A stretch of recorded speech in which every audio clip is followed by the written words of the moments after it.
አይ ፍቅር እቺ ውርደታ ማለት ነው። በጣም የሚደብር ነገር ነው ያደረገችው። አብርሃምን እንግዲህ ይሄንን ሁሉ ነገር ያደረገችው አብርሃምን እንደዚህ እንዲሆን ያደረገችው እንግዲህ ፍቅር ናት በመድሃኒት ማለት ነው። መድሃኒት ተጠቅማ አብርሃምን እንደዚህ አድርገዋለች። ይሄ ደግሞ ትክክለኛ ውሳኔ አይደለም። ከፈለጋት ከሷ ጋር መሆን አለበት እንጂ እንደዚህ አስገድዳ እንደዚህ ማድረጉ በጣም ጥሩም አይደለም ማለት ነው። ይሄ ምንም የሚደብር ነገር ነው ለመናገር ከሆነ ሲሰማ ራሱ የሆነ የሚደብር ነገር ነው። እንደዚህ በመድሃኒት ከኔ ጋር አስተኛው ስትል እንዴት እስኪ አሁን በጣም የሚደብር ነገር ነው። ፍቅር እንግዲህ ያደረገችው እና ሄርሜላም እና ሩታም ይሄንን ነገር ሲሰሙ በጣም ነው የደነገጡት ማለት ነው። እውነትም ያስደነግጣል። እንደዚህ ደግሞ መደረግም የለበትም። የሆነች በቃ እኔ እንጃ ምን አይነት ሴት እንደሆነች ፍቅር ግን እውነት ለመናገር ከሆነ በጣም የሚደብር ነገር ነው እያደረገች ያለችው ማለት ነው። ይሄ ደግሞ አግባብም ተገቢም አይደለም። እንደዚህ የሚደረግ ነገርም አይደለም ማለት ነው። አብርሃምም በመድኃኒት አድርጋ ከሷ ጋር እንዲተኛ ከሷ እንዲስማት እሷን ከሷ ጋር እንዲያደር ያደረገችው እንግዲህ በመድኃኒት ነው ተብሏል። ይሄ ደግሞ በጣም የማይሆንና የሚደብር ነገር ነው። እኔም ብዬ ነበር አብርሃም ዝም ብሎ አይደለም ከፍቅር ጋር የተኛው ዝም ብሎ አይደለም እንደዚህ የሆነ ያለው ብዬ ነበር።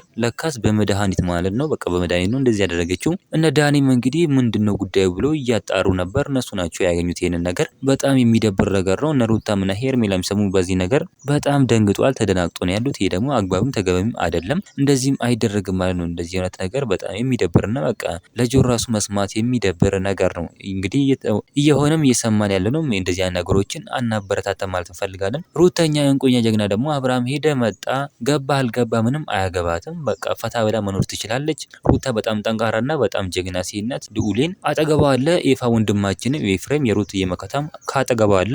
አንድ ላይ ሆነው እንግዲህ መኖር ይችላሉ ማለት ነው። እናንተ ምን ትላላችሁ? ሀሳብ አስተያየታችሁን ኮሜንት ላይ ማስቀመጥ እንዳትረሱ።